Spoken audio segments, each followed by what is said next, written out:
عليكم نظامي حكيم 46. السلام عليكم خوتي المغاربة عامة وخوتي توازا خاصة.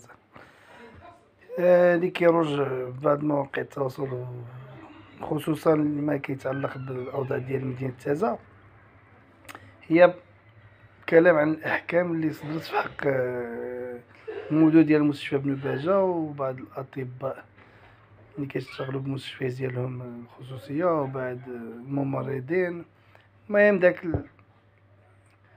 الكليكه وشت بعض الدراري اللي كيديروا لي فيديو في فيسبوك كيتكلموا شنو هي الرأي تاعكم في هاد الاحكام، هاد 4 سنين لا 6 شهور. عفوا انا خرجت بهاد الفيديو غير باش نتكلم ونقول عفوا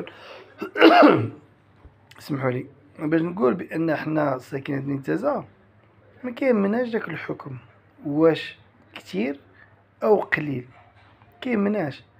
راه عطاو لسادة داك المدير المستشفى عطاو 4 سنين، القضاء عارف علاش عطاه 4 سنين. هذاك القاضي اللي يجلس ويحكم عليه راه ماشي شاف فيه عجبو ولا ما عجبوش قالو انت راه عندك 4 سنين. راه كاين ماده، كاين قانون، كاين فصل.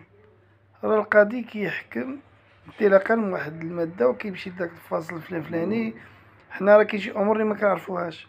واش نتايا مطلع على المحضر الضابطه القضائيه شنو فيها باش تقول نتايا مثلا هاد 4 سنين قليله ولا كثيره؟ ما مطلعش.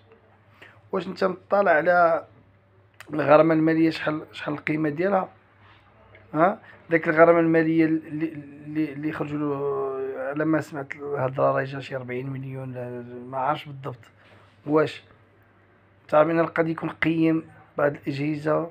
ما يمكنلكش تهضر. شوف حنا ماشي شغلنا في داكشي، حنا اللي كيخصنا هو ان المستشفى بن باجة حاليا يكون بيان ايكيبي، يكون مجهز.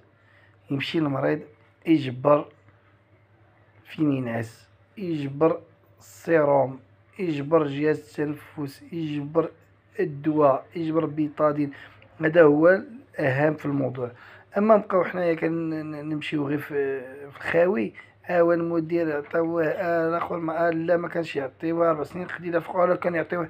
ماشي ما حنا ماشي سلطه، حنا ماشي قضاء، حنا مواطنين. حنا كتقولوا كتدافعوا على مدينه تازا، كتقولوا كتبينوا الفساد، وما تهضروش في الفيديو على المدير شحال عطاوه ولا ما عطاوش ولا الماجور ولا السيكوريتي ولا ما راه ما غيزيدناش لقدام.